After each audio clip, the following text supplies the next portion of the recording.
right, good afternoon and welcome everyone. My name is Courtney Doggart. I am the president of Network 2020.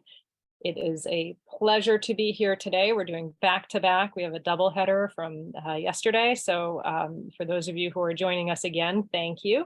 And for those who are joining for the first time, welcome. It is a real pleasure to be here today with Jennifer Sciubba. Before I introduce her, actually, I'll just say a few words about Network 2020. For those who are joining, we are a nonprofit. We're based in New York City. We exist to really try to bridge that gap between the private sector and the international affairs community. And what that means is just creating more informed conversations around what's happening in the world, whether it's at a country level domestically, what's happening in Pakistan, for example, or whether it's macro level trends like the ones that we will be exploring today with Jennifer. So you can learn more about what we do at network2020.org or follow us on social media and other and on our YouTube channel as well. So with that, it is a pleasure to welcome Jennifer Sciubba. She is a leading expert in the field of political demography, and her research focuses on the political, social, and economic implications of population trends. She works to educate the broader public about the importance of population trends by publishing policy relevant research. She has her 2022 book. This was, I believe, the second draft she did during the pandemic with kids at home. So bravo to you. It's called 8 Billion and Counting: How Sex, Death, and Migration Shape Our World. And it's really a terrific read. She is currently a scholar at the Wilson Center in Washington, D.C., and researching a book on the history of demographic engineering in the United States. So with that, welcome, Jennifer. It is a real honor to have you here today. We have, I think, a lot of good topics to dig into. And the reason why I wanted to have this conversation was actually based on Russia's invasion of Ukraine and the fact that Russia's demographics have long been on my mind. And so I was wondering what the war in Ukraine might do in that situation. And so our research led us to Jennifer Sciubba. And then I realized that the topic is just so much broader than I could have possibly realized. And so with that, I would love to just start off, Jennifer, if you could just please just give us a primer on what the levers are of demographics and really how they connect to geopolitics, just so that we're all on the same page. Sure, a little demography 101. Well, thank you, Courtney, for finding the research and inviting me here, because I think there's, like the Russia-Ukraine news and events, there's really no story out there that I can't view through a demographic lens. And so part of what I like to do in my work is teach people how to read the world through demographics. So the basics are really simple. It's that subtitle of the book, Sex, Death, and Migration. Just 3 elements go into changing population size or composition. And I like to think of them, fertility, mortality, and migration, as really 3 dials that might be turned up or down to differing degrees. And they produce this really infinite combination of outcomes per country. We also see these shift over time. So if we zoom out and think about how we got to this 8 billion milestone, which we hit in November, it took from all of human history until around 1800 for us to have our first billion people in the world, because that mortality dial was really way up there. But as we start to get a handle on how to tackle and lower infant mortality and child mortality in particular, more people were able to live to those reproductive ages. And so we are turning that mortality dial down, but the fertility dial was still pretty high. And so we saw this exponential population growth last century. We started that century with 1.6 billion people, but ended with 6.1 billion. And I think likely most of us who are here on this webinar today, we were born during that century. And so when we think about population, we're really conditioned by what we were born into. And of course, since that time, we've added our 2 extra billion people, but we're really getting to this time where overall population growth has slowed tremendously. The rate of population growth globally has been falling since the 1960s, but because of the way population works, really because of math, what we see is lots of people piling on top of the earth but not really the tectonic forces that are obscured, which is slower population growth and declines in fertility over time. So, fertility and mortality are incredibly powerful when we think about global growth. And that migration piece, that third dial, it of course comes in when we're no longer talking just globally, but about individual countries. And so that really makes a difference as to whether or not we have, population growth or shrinking in countries as well, and of which groups. All right, terrific. Thank you. And I did just see a message in the chat that it sounds like your audio might be a little bit unclear for some people. I can hear you well, but it might not be for everyone. So just as a heads up, if you're able to get a little closer to the mic, that might help. So my next question, the youth bulge, what is it and how has it impacted geopolitics for good or for ill? And looking out at the horizon, which countries might be negatively impacted by the youth bulge and which countries positively so? That's a great question. And I think a lot of us are familiar with the youth bulge in part because for so long, thinking about last century, most of our populations were young worldwide. So if you can picture in your mind where the center of gravity of a population is by age, a lot of us have seen these population pyramids or population trees, these snapshots in time. And I have a lot of them in the book, of course, for the graphics, where you've got the bar graphs of younger ages at the bottom and older ages at the top. Well, we're thinking about this center of gravity in a situation where fertility is generally pretty high, you're going to have a relatively youthful population. And so with our youth bulge countries, sometimes we can see an actual bulge in that group of youth. Now, a true bulge would be when fertility has declined. And so you actually see kind of like a baby boomer population, it popping out at the side. But I think what we're most interested in when we say youth bulge is youthful populations. And there's a reason for that. Colleagues of mine that have done research on this have found that when youth populations are 35% or more of the total, the chance of armed conflict is 150% higher. So it's much more likely to have outbreaks of armed conflict, in particular in settings with youthful populations. And so why is the more important question. And it really comes down to motive and opportunity, almost like we're watching Law and Order here. So in a setting where you have lots of youth, if you can picture them aging into adulthood each year, but if they're bigger and bigger and bigger cohorts of youth each year, that means the demand for jobs, the demand even for education, the demand on housing, et cetera, that is bigger and bigger each year. Couple that with psychology, which is all of us really seem to expect that we will do better than the generation preceding us. I mean, this is we can talk about US, anybody's in their minds are thinking, oh yeah, there's a lot of malaise right now with a lot of generations, even in developed countries, because of unmet expectations. So you're kind of coupling these things here. So there's a motive to their grievances and there's a motive to act against whoever is in power at the time. But there's also opportunity because there's a lower opportunity cost of engaging in violence. You just don't have that much you're giving up to get it.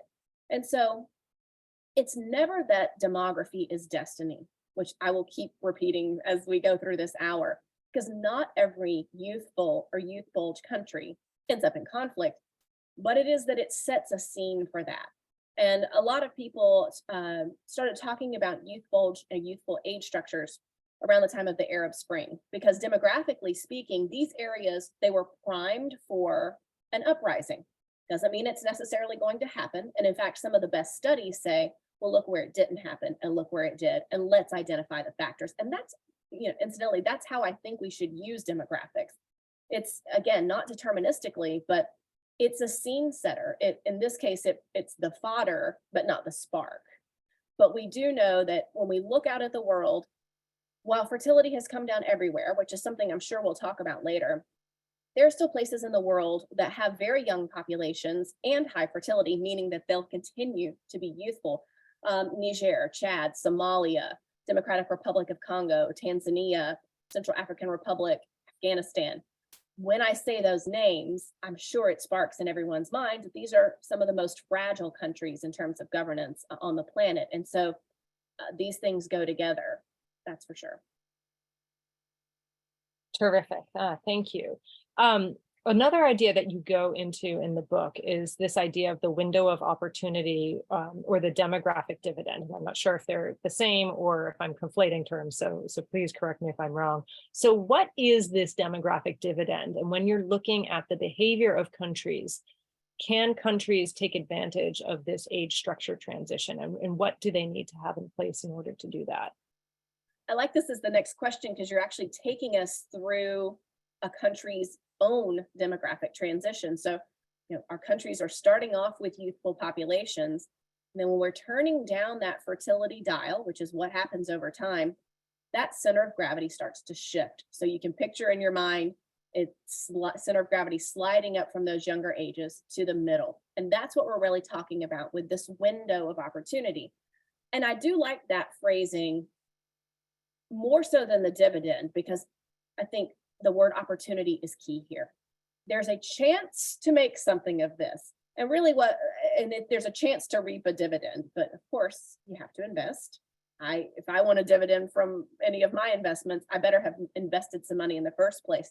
So we can think about this dividend as a chance for, or the window rather, as a chance for accelerated economic growth when we have a median age pretty much between around 26 to 40 years. And so let me just give that a little bit of context. Median age is a great indicator for us. So anybody who's listening who's in this business of maybe political risk analysis or thinking about where are investment opportunities, median age is useful if you picture it lining everyone in the country up from that youngest person to the oldest, and you ask that middle person to raise their hand. So right now in Nigeria, that person is 17 years old. That tells you really where that center of gravity is. The window of opportunity, then you have ages pretty much 26 to 40, roughly in there. So we know we're up at higher ages here. So we have seen this at work in the past. Again, a scene setter, not an automatic dividend. We have a chance to reap this accelerated growth the way that some East Asian economies did, for example, thinking about Hong Kong and Singapore and South Korea, Japan. When there are investments, so what kind of investments? Human capital is a big part of this. Do you have a literate populace? Have you built skills? Are they employable in a way that matches, of course, what economic opportunities there are? And then, of course, there's other levers, non-demographic, such as, are you open to foreign direct investment? Do you have a business-friendly climate, stable governments, et cetera? So the window of opportunity is a really, it's something that gives a lot of countries hope. We actually see some African governments have really latched onto this phrasing as a way to think positively about the huge youth populations they have. I think the danger in adopting this really positive outlook is this sense that it is destiny, that, oh, we will end up with this accelerated growth when it's not guaranteed. And just as a follow-up, are there any countries who are either approaching that window of opportunity that you think are, wow, they're really getting things right, they're trying to get their house in order so that they can reap this dividend? Or not? Are there others that you're like, that might just pass them by and we're just going to need to keep an eye on them? That's a good question. And every time I think somebody has their house in order, then something happens that I think, oh, well, so much for that. One interesting comparison is China versus India. And I've written a lot about India lately because they just took over the spot as the world's most populous country. And I think a lot of that rhetoric was, oh, does that mean India is the next China? So India's in its window of opportunity. So we have to ask these questions. Do they have some of the same fundamentals that China had that did give them a more accelerated economic growth? And I'm not sure they have all of them, that's for sure, particularly in human capital. And here I think about education and literacy, especially for women. It's way lower than it should be to get the most out of your population. And I think that health is an issue as well, because it's about framing your population as a resource, not necessarily a resource to be exploited. I don't want to be so instrumental about it, but really I'm trying to think like the government here. So in that case, is your population a resource you've invested in? And there's a lot more India could do. They've got some real positives on some of the business climate stuff, but I worry about that human capital piece. Some other places in the window are Bangladesh and Mexico and Indonesia and Brazil, Vietnam. Those are countries that are in this window. And I think to varying degrees, they are, doing the kinds of reforms needed. But like I said, every time I think I'm going to write something about one really making it, something. Ethiopia, actually, who's not in the window yet, they were showing so many signs of laying the groundwork to reap a future dividend. And of course, there was just terrible conflict there. So it's like fits and starts. Yeah, tremendously complex.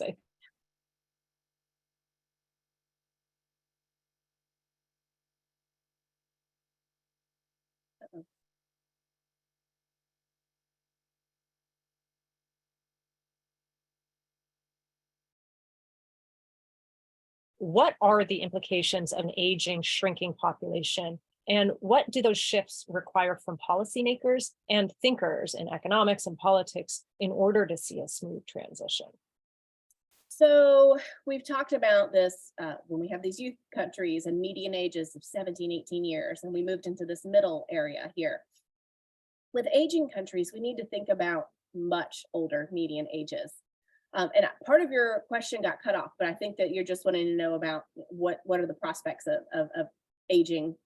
I just want to make sure I heard you right. Well, what are the prospects of aging, and what do policymakers need to think about, and what do our academics need to think about? Because my understanding is that it really requires a fundamental shift in terms of how we're thinking about the economy, how we're thinking about politics, and what the impact can be. So it really is just a place that we've never been before, and so you're absolutely right, Courtney, for sure. I mean, so when we're at the median ages of an aging or an aged country, if we lined everyone in Japan up from youngest to oldest and we asked that middle person to raise their hand, they'd be almost 50 years old. So we really see the center of gravity much higher. And I do think let me underline part of what you said here. The key is we've never seen a shift like this before. It is permanent. It is cross-national, cross-cultural. And, we've seen dips in populations before, often because of high mortality events like plagues and flus and so on. But we're talking about something really different. People's behaviors about reproduction have really changed, along with the setting of much longer life expectancy. So when I think about aging, I want people to understand that every theory we've ever had about, in my discipline, about war and peace or about economic development, all of those were made with people in the setting of what seemed like infinite population growth. So to even wrap our heads around aging requires a very open mind and a lot of thinking. And I do think that we're not there yet. So right now we have mostly been saying, how do we keep a country from becoming aged, even as it continues to progress? And so most of the effort has been on trying to raise fertility again. I think if you ask if someone in government, whatever government around the world, is aware of population aging, and you say, tell me the biggest issue with that, they would generally say, well, I'm worried about running out of workers, so we need more babies. Now, that is the wrong approach, actually, because it doesn't work. We do not have examples of sustained fertility increase, no matter if you're putting 5% of GDP into it, such as Hungary. South Korea has put, I think, something like 216 billion, maybe 200, more than 200 billion into raising fertility over the last 16 years. And they keep hitting record lows. There are about 0.8 children per woman on average, and replacement level is considered 2, one for each parent. So instead, I think, yes, government should pay attention to this because it is a fundamental structural shift. And with demography as a scene setter, everything else is based on that. But again, not to see it deterministically. So, there are things, I like to think of it as a menu of options. So I've heard some people say, oh, Japan will have to start opening to immigration because of aging. Well, that's on the menu. Opening to immigration is on the menu. And within opening to immigration is just a huge set of potential ways to do so. But a country does not have to do it. It doesn't get forced into doing it. It's a decision that people can make. Other things that are on that list include keeping people in the workforce longer. I don't know which one is politically more difficult, opening to immigration or telling people that they have to wait to collect Social Security. They're both really hard, right?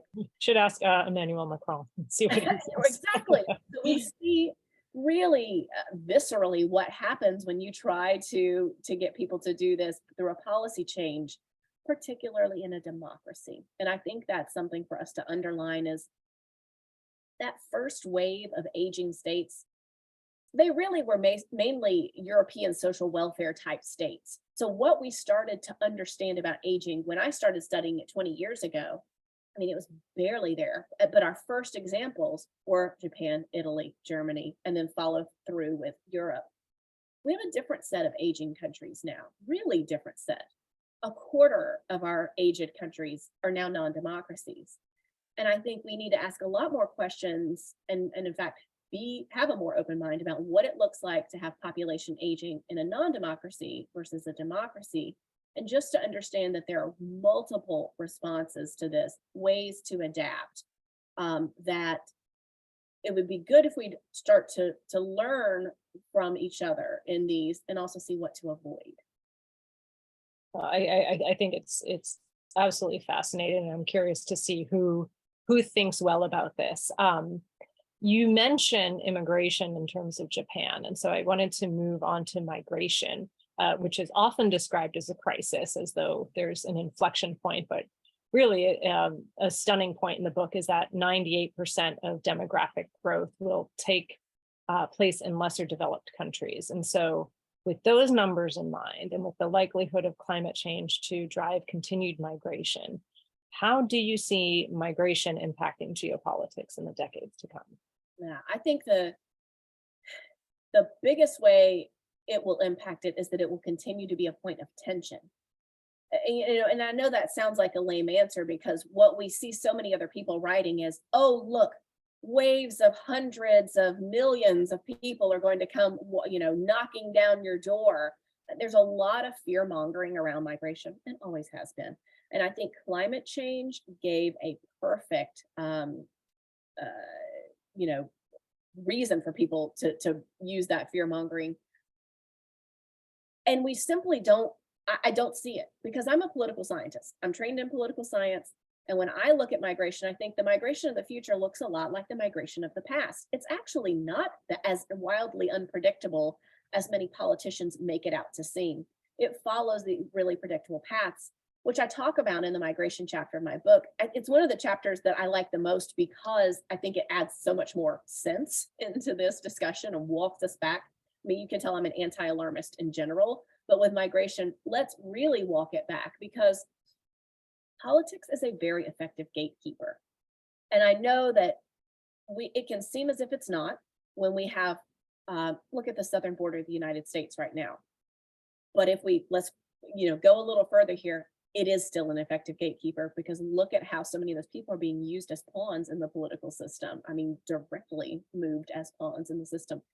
And, even looking in Western Europe, post influx of Syrians, look at asylum rates and how low they went. So politics is strong. That's a long answer to when we think about climate migration as part of larger environmental migration. It has always been the case that people have had to move or suffer from things like droughts and floods and so on. But borders are pretty strong in this system we have today. So most of this migration is internal. We know that if it is a natural disaster, a sudden climate event, people will often move in the short term, but try to get back. And then we know with these longer changes in climate that people may try to move, but most people really do want to stay. You see people doing their best they can to stay. And when they move, they're just not guaranteed that there's any place to go. So rather than seeing future climate migration as through the eyes of the West. We instead, I think, need to see it through the eyes of the people who are displaced and realize that they may have nowhere to go, just like so many conflict refugees have had nowhere to go.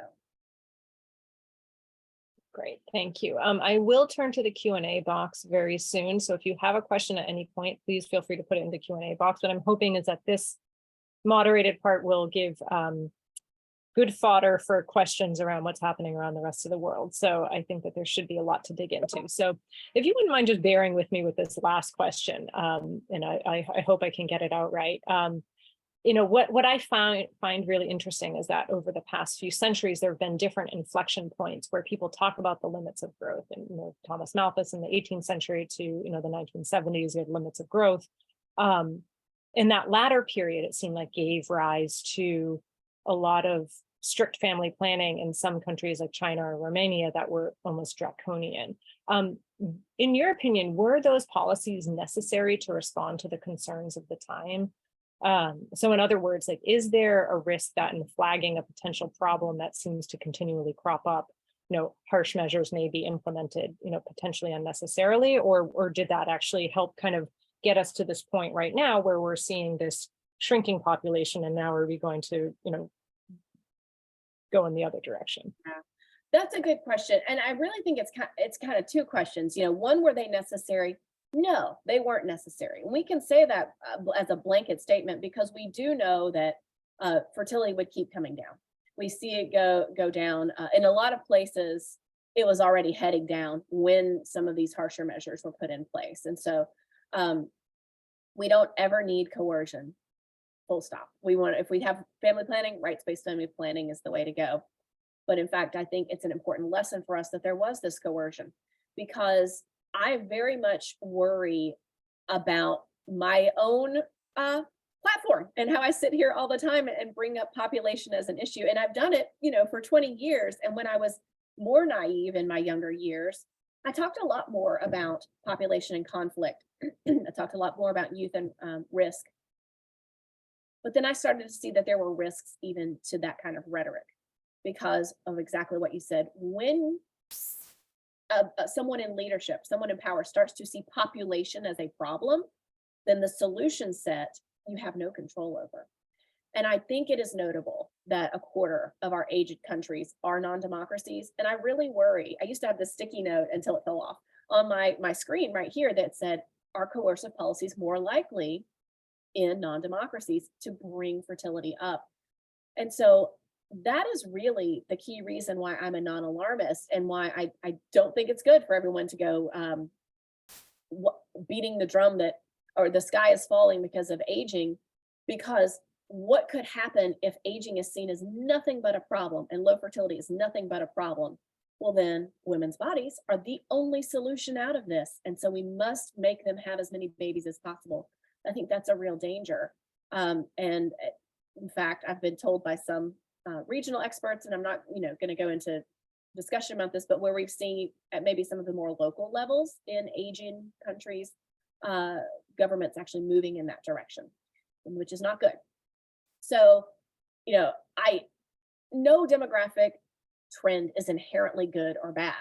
It's just Goldilocks here. We had decades and decades of people saying too many people, and now we're entering an era of too few people, and we never had this moment where that porridge was just the right temperature, And I think it's really a failure of our own imagination to think about our population, all of the ways that we amplify or dilute the power of population through non-population related policies.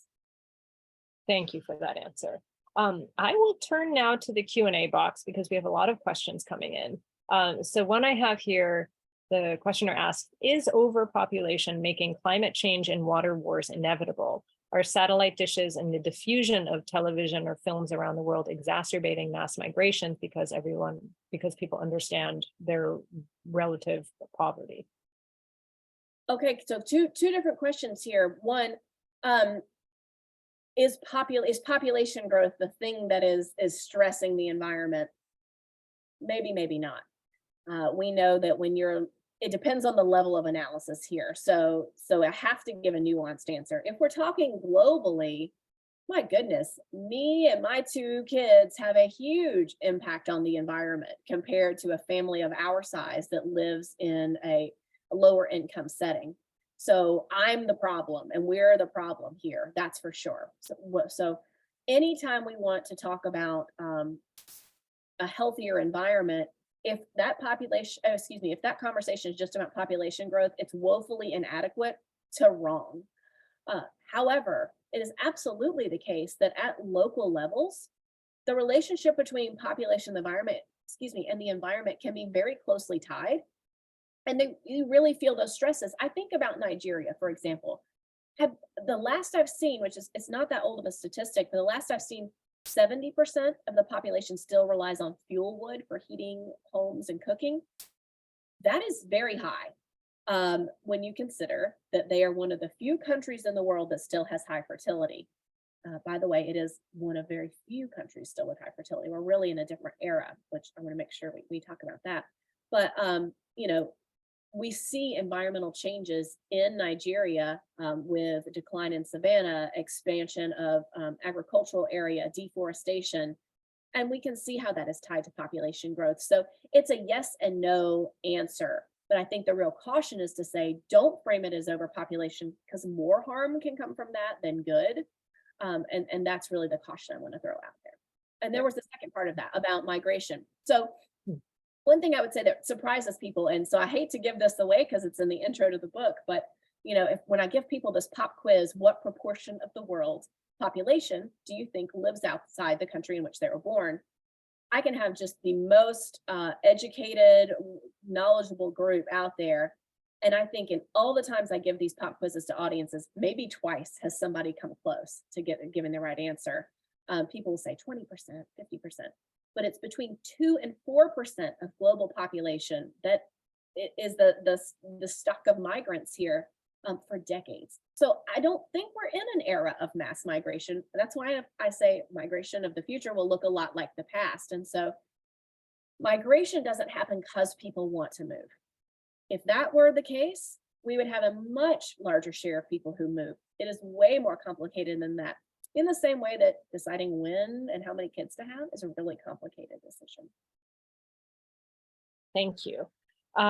We have a question here that asks, how has settler colonialism impacted demographics and subsequently geopolitics? Are there any case studies or examples? I would point you to, I mentioned it a little bit in the book in, I think my chapter on warfare and wombfare, which is, most people have not heard of wombfare. And I cite one of my colleagues, Monica Toft, who has come up with that very catchy term. So in that one, I talk a bit about identity politics and the intersection with demography and identity politics, because really it's not just about, we've talked a lot about numbers of people or ages of people. We haven't really talked about who these people are. So to whoever asked that question, I think what you're getting at is we have some great examples of where the introduction of an outside force, think about colonialism, actually not even just settler colonialism, extractive as well, but when you have this outside force come in and they have this political or economic reason to favor one group over the other, that group's power can have a tremendous mismatch to their numbers, or this outside group can come in and draw divisions where there weren't any before. And of course, the example of Rwanda is given in the book, and I walk through that there. And I think also I talk about the Indian subcontinent as an example, and continued ongoing, issues with identity and demography. Okay, great, thank you. We have a question that someone wants to know about gender ratios, especially in light of sonogram technology. And then there's a second part that's unrelated, which I will get to later on. Sure. So great question. Many people know about the millions of missing women in China, and some people know about the millions of missing women in India. But I talk about this in the book as well. There are many more countries with this issue. It's many in Central Asia, for example. So it absolutely was the case that once technology, and so I think this is interesting for us as well, in case anybody out there may be even a question in the box is saying, what about technology? Put this in your answer to all the different ways we can say, how does technology intersect with demography, okay? Because we have, in these countries, there's an existing preference for sons. That's an existing cultural norm. The technology allowed people to act on that in a way that they were not as able to do so in the past. And so now we've seen countries, in some places in India, for example, that are outlawing the people being told about what the sex of the baby is beforehand to keep them from acting on those preferences. So when we look at changes over time, we have seen skewed sex ratio at birth getting more and more skewed. And so in case anybody's like, what are they talking about? The normal, meaning no interference, sex ratio at birth is somewhere around 105 male babies born per 100. That's the normal biological element. But it can go up to maybe even 130 males born per 100 females, in different villages and areas, depending on, the preference plus technology. And that has been a real worry in some places. In China, for example, I'm writing a book with a couple of other scholars on the politics of demographic distortion. And I've been looking at some of the historical documents from the Chinese Communist Party, really being very worried the moment that they started to see this skewed sex ratio, but not necessarily knowing how to reverse that at the same time as meeting their population targets. Another reason why governments should never set population targets, you lose control over what happens there. So skewed sex ratio at birth we see it show up in those population trees I was talking about. And while it is getting better overall in China and India, it's still absolutely an issue.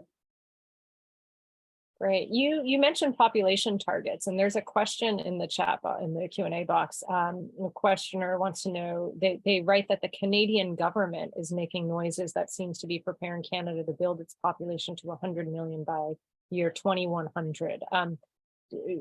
What do you make of that expectation?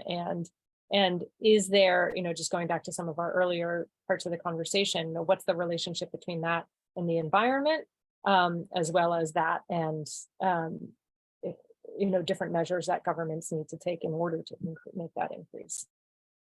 I saw that same thing, and I didn't dig deep into it, but what it makes me think about is just this general problem with setting population targets, and the problems that are created as governments try to achieve them. So I think in Canada's case, it's wild that last year I think it was last year, they ended up on this list of the fastest growing countries in the world alongside several African countries.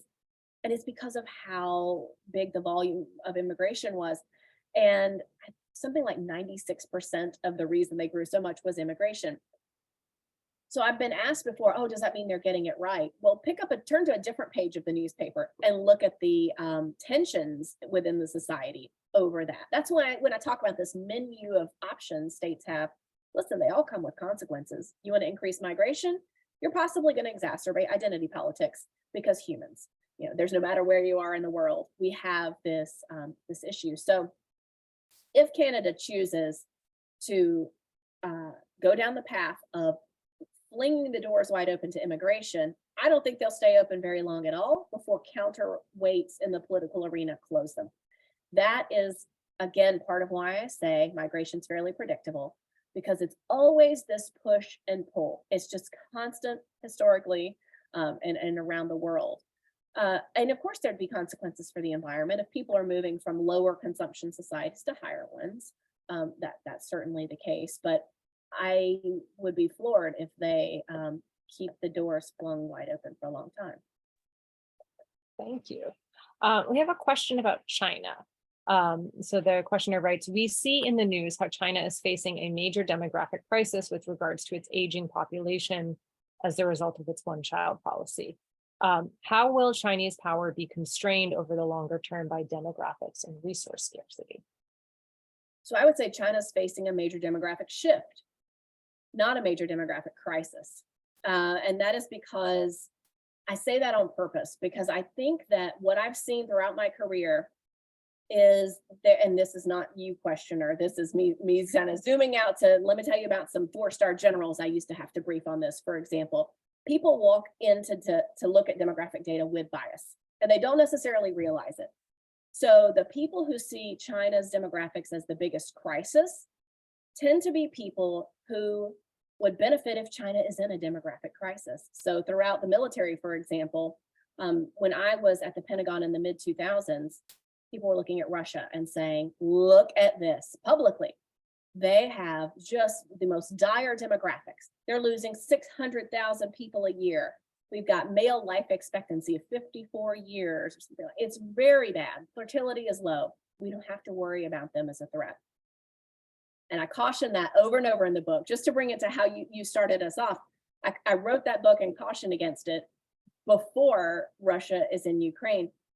And I think China, there's a danger of doing the same thing with China. So I'm always throwing caution to the foresight community, the US military community, and even the business community, because I don't think demography is destiny in that sense. There's still a lot of people in China. And in fact, let me reiterate that aging looks different in China than in France. And when we take the lessons of Western Europe and apply those to China, it does look like probably a crisis here. We can run some math, but it's not the same setting. The promises to the elderly they're minuscule compared to the promises in a European social welfare state.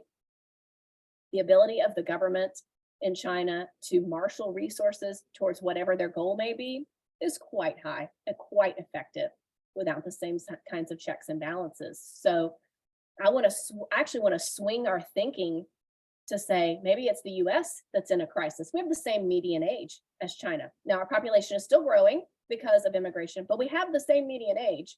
And in fact, all the world's great powers, they look somewhat similar demographically. So it's not the population element that will determine who comes out on top. It's what they do with that. Thank you. And because you mentioned Russia, we have a question here. And they write, we have witnessed the shrinking of Russia's population for over a decade, as you mentioned. Will the current war in Ukraine with its high casualties continue this trend, or do you think that there will be other additional factors contributing to the population loss? Yes, for sure it will keep it going. We know that in times of war, particularly in areas where people have some control over their reproduction, you're not going to see a spike in fertility come out of this, because it matters how people view the future. That's something, it's one of these almost intangible things that we try to measure when we understand fertility behavior. People don't feel optimistic about the future. They don't want to bring babies into this world. We know there's higher mortality, knocking out men, either because they've left or because they've died, who would have been of reproductive ages, et cetera, compounding this low fertility issue. Thank you. And on the flip side of that question, we have Ukraine. And this was the second part of the question that I forgot to get to. And so the questioner wants to know what the effect of the war might be on the population of Ukraine, especially because they had low fertility rates to begin with. So take what I said about Russia and just stick Ukraine in there. But I think for both of them, I mean, really, because you can even look, one of the first things that got me excited about demographics as a field of study, which I remain excited about, was an event I attended really early in grad school. So really 20 years ago, probably. And it was at the Population Reference Bureau, which I sit on the board of now. It's kind of funny, but it was about why is fertility in Eastern Europe so low? And they were looking at post-Soviet conditions. And I think you can kind of take all the reasons it was low in this post-Soviet era about economic stresses and a dim view of the future, and put those on with Ukraine plus outmigration, et cetera. I mean, a lot of Eastern European countries in general have seen declining populations from outmigration plus low fertility. And what I find particularly ironic is I was in Russia because that was my field of study. And so I was in Russia after right around the first invasion of Ukraine. It was fascinating because at that moment when I was there, I had noticed actually a difference in the way that the population was acting, just in terms of, I think, more healthful lifestyle, more exercising, less smoking. And so it almost seemed like they were on this precipice of going in one direction, and then, perhaps it shifted. It was entirely All anecdotal. that But show up in some of the indicators about mortality. So it's a shame for the population. So we have a question. They write, per capita food production has been identified as a leading indicator of overshoot collapse correction of population. And so I guess there's one economic ecologist who is William Rees is calling for countries to work together in a way that the world has never seen to get in front of this predicament.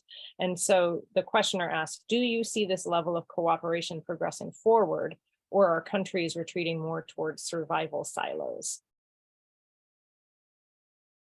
Let me make sure I understand the question, because so if we have enough food, Or if per capita food production, right? If we're not able to produce enough food. And so is this a cause for countries to work together, sort of in the line of economic ecologist William Rees, or the questioner mentions that countries might retreat more towards survival silos, as suggested indirectly by another great demographer, Peter Zeihan. I think that we are exactly at the moment where we decide which way to go.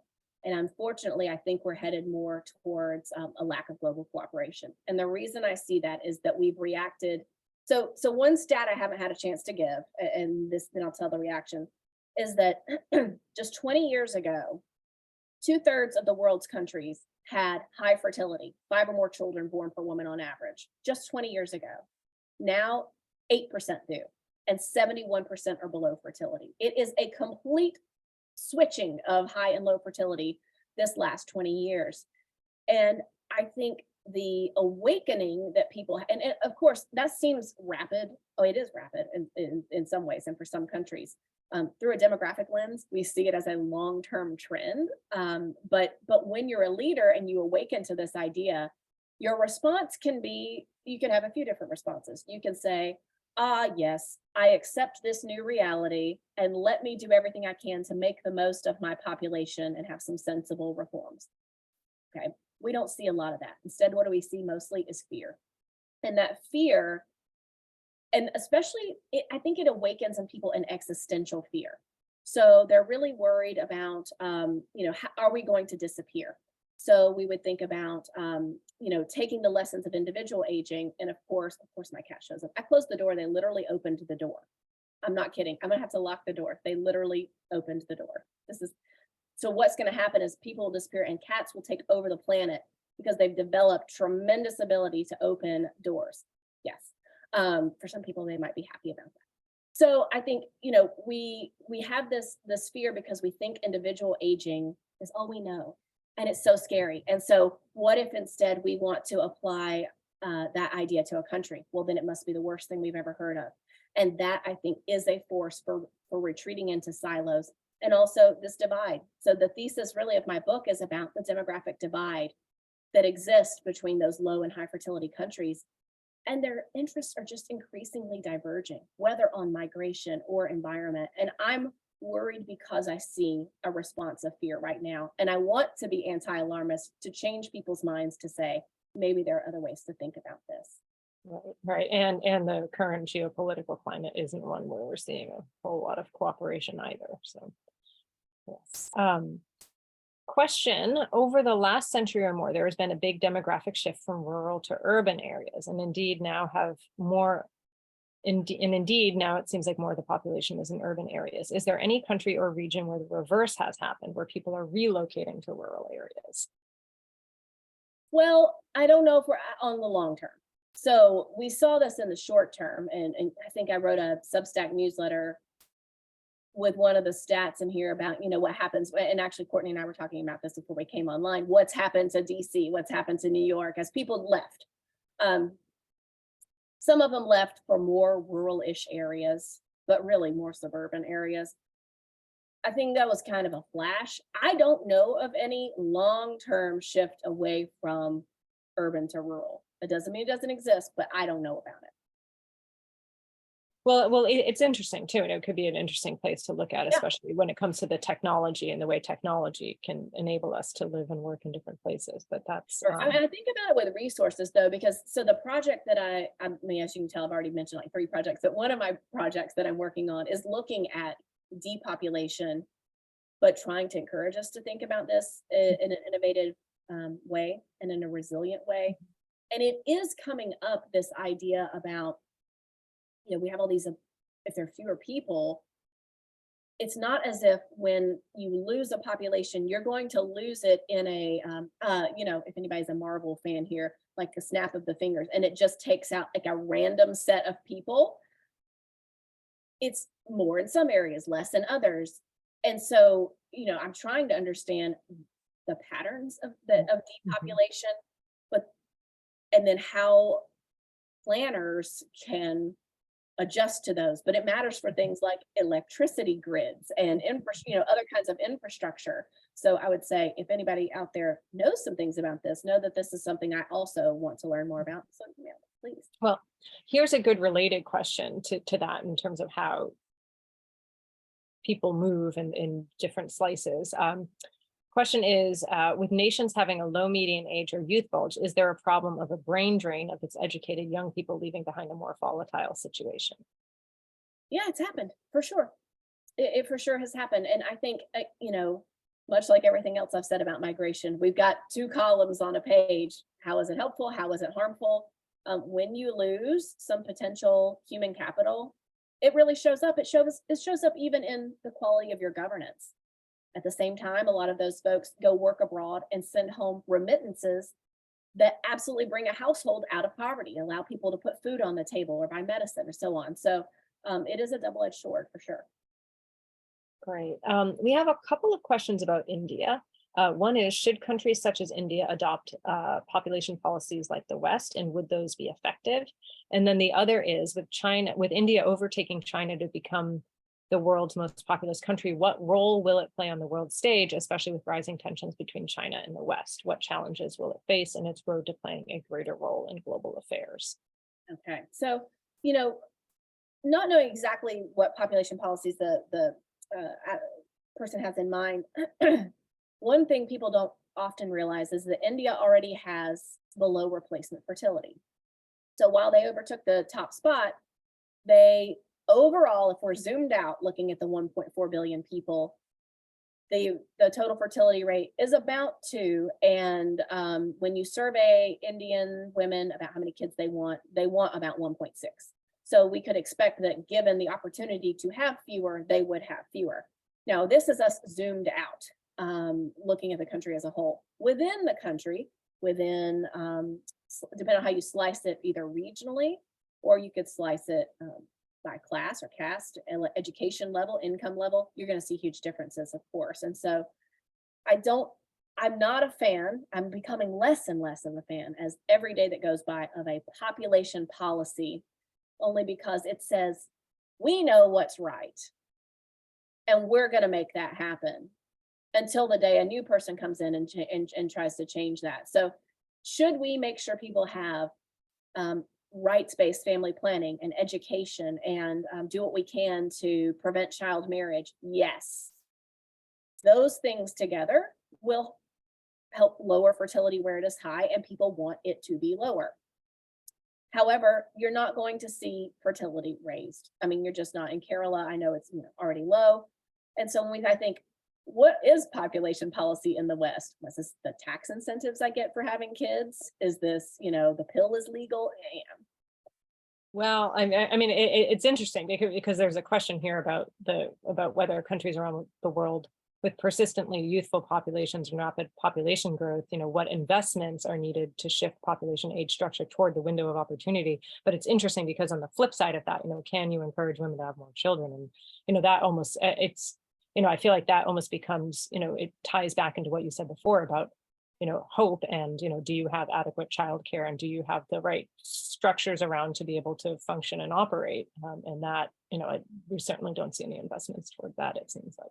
No, and I think if we could find a way, this is such a lofty goal. I'm well aware of that. If we could find a way to stop saying our goal is a certain population age structure or a certain size population, but instead to say our goal is people have a nice life.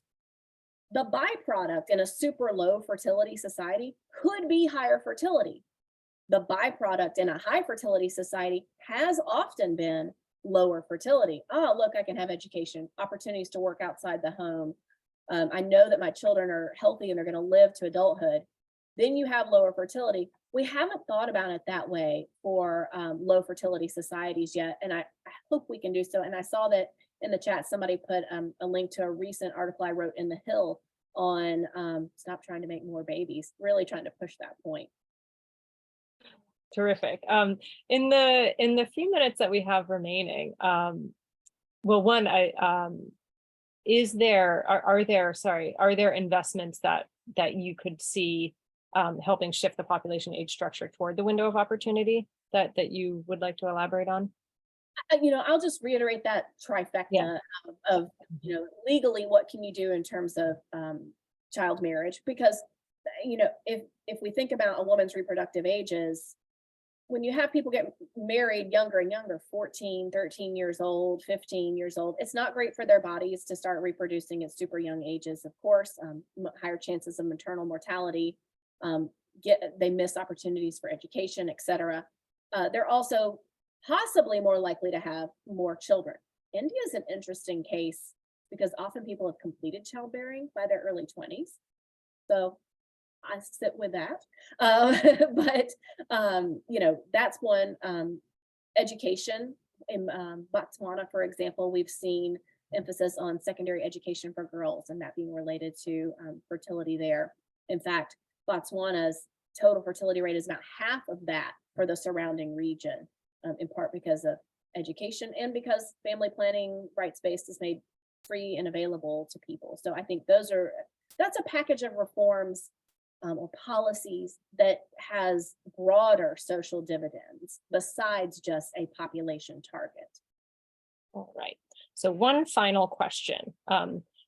Through your lens of demography, what keeps you up at night and what gives you hope when you're looking out at the world in terms of how people are approaching demographics?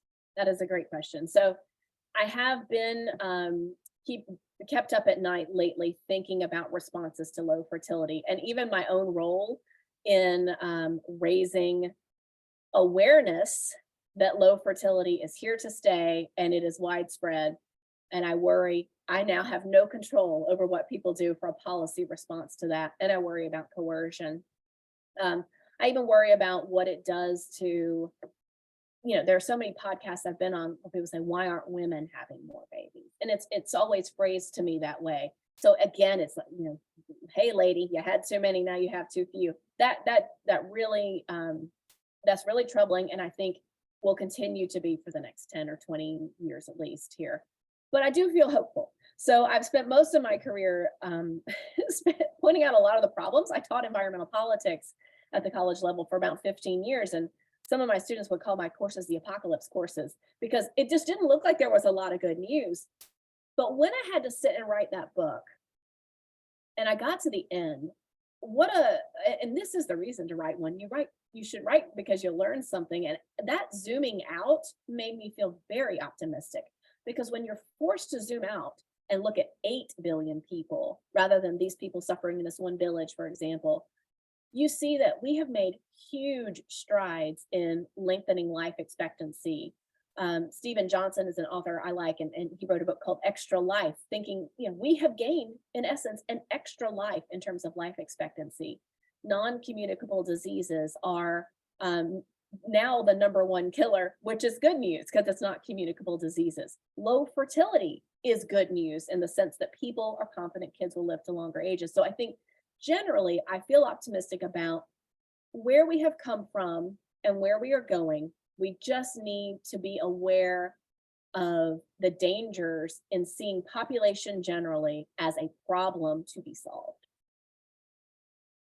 Well, that seems like a good note to end on. Jennifer Sciubba, thank you so much. This was a fascinating conversation. I really did love your book, and I think it gives such an interesting lens through which to look at the world, and an extremely critical one. So thank you so much for taking your time today. Really appreciate it. Thank you everyone for listening and for the terrific questions.